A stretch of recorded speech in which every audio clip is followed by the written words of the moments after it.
Hello guys and welcome back into a new brand video. In today's tutorial, I'm going to show you how to set tax rate in WooCommerce. So make sure to watch the video to the end and follow these simple steps.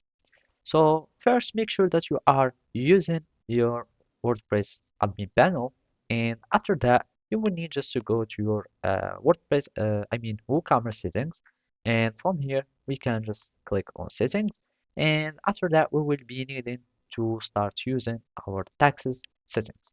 So as you can see here in the tabs, we can find or we can see the tax tab.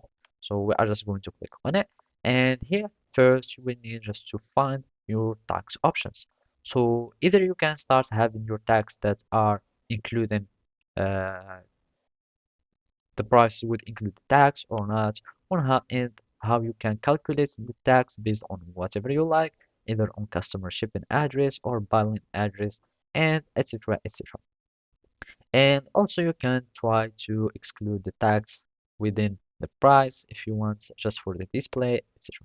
But here we can start configuring the rates of our taxes.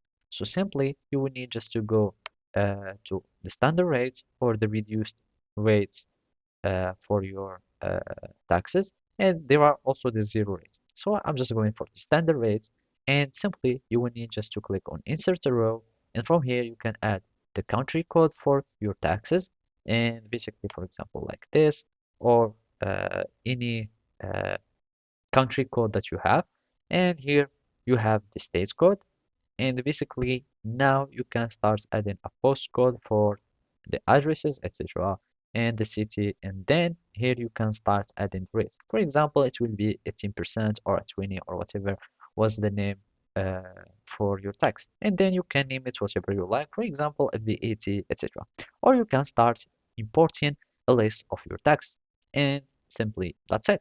Then you can need to save changes, and voila. So thank you for watching and see you next time.